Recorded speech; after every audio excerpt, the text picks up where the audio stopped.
Yang terhormat, segenap Dewan Juri yang adil lagi arif. Yang saya hormati, segenap peserta yang berbahagia. Assalamualaikum warahmatullahi ta'ala wabarakatuh. Innal hamdalillah nahmaduhu wa nasta'inu wa nastaghfiruhu wa na'udzu billahi min syururi anfusina wa min sayyiati a'malina. May yahdihillahu fala mudhillalah wa may yudlil fala hadiyalah.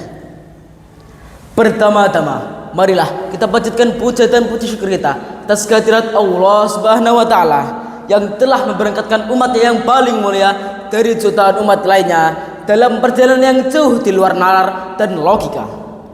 Dari Masjidil Haram ke Masjidil Aqsa hingga Sidratul Muntaha, menunjukkan akan tanda-tanda kebesarannya yang tidak terbatas. Salawat besertakan salam beranugerahkan kasih sayang dari Yang Maha Kuasa semoga tetap tercurahkan kepada junjungan kita, sang revolusioner akbar Islami dalam panji-panji tauhidnya yang telah menjadi suri tauladan bagi kita semua, ialah Nabi Muhammad SAW.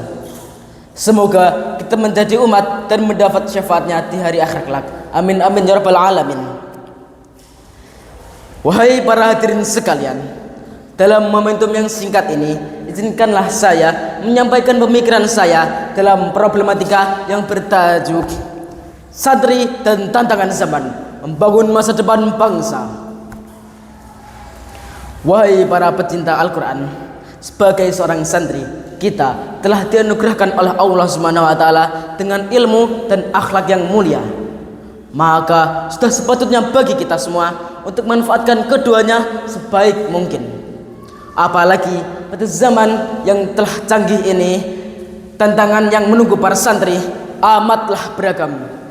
Jika pada zaman dahulu tantangan para santri berbentuk para penjajah yang melarang mereka untuk belajar, beragama, apalagi bernegara, maka tantangan santri pada zaman ini berbentuk kemalasan, kebebasan pergaulan, dan lain sebagainya, yang terbukti lebih efektif menggerus penerus bangsa dari dalam secara perlahan.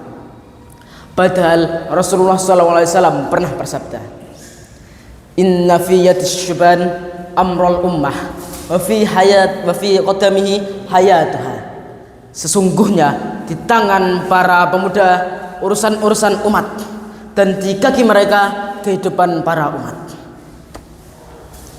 Kita sebagai seorang santri telah mengemban amanat yang begitu berat, yakni memperbaiki dan membangun bangsa yang tidak hanya unggul, namun juga berdasar syariat dan agama. Lalu apa jadinya apabila para santri ini tidak dapat melaksanakannya karena kalah oleh tantangan zaman? Lagi pula, membangun bangsa adalah urusan para om-om berdasi yang bermuka manis di depan cermin, namun sangat pahit di belakangnya. Ya ikhwati, kita tetap dapat bertahan dan memberikan kontribusi bagi negara kita. Tidak perlu menjadi seorang pejabat, konglomerat, maupun pemimpin umat untuk mewujudkannya. Cukup bagi kita para santri untuk saling tolong-menolong dan dapat bermanfaat bagi orang-orang sekitar kita dalam hal kebaikan. Hal ini sangat selaras dengan qaul Rasulullah SAW.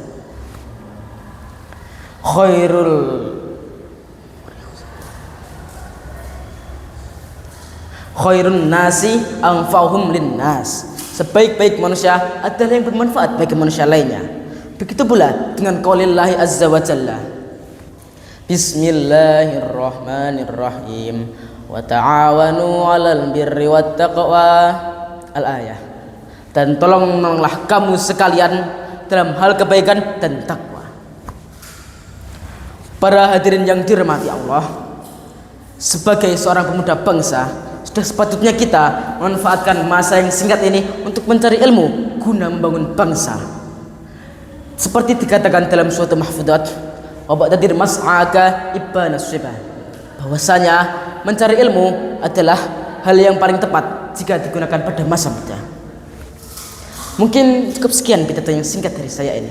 Saya harap pidato ini dapat bermanfaat bagi kita semua. Sebelum saya tutup, izinkanlah saya menyampaikan puisi. Matahari terbit dari timur, awan terbang membumbung tinggi, Tak ada yang tahu batasan umur. Semoga kita dapat bertemu lagi. Akhirul kalam. Wassalamualaikum warahmatullahi taala wabarakatuh.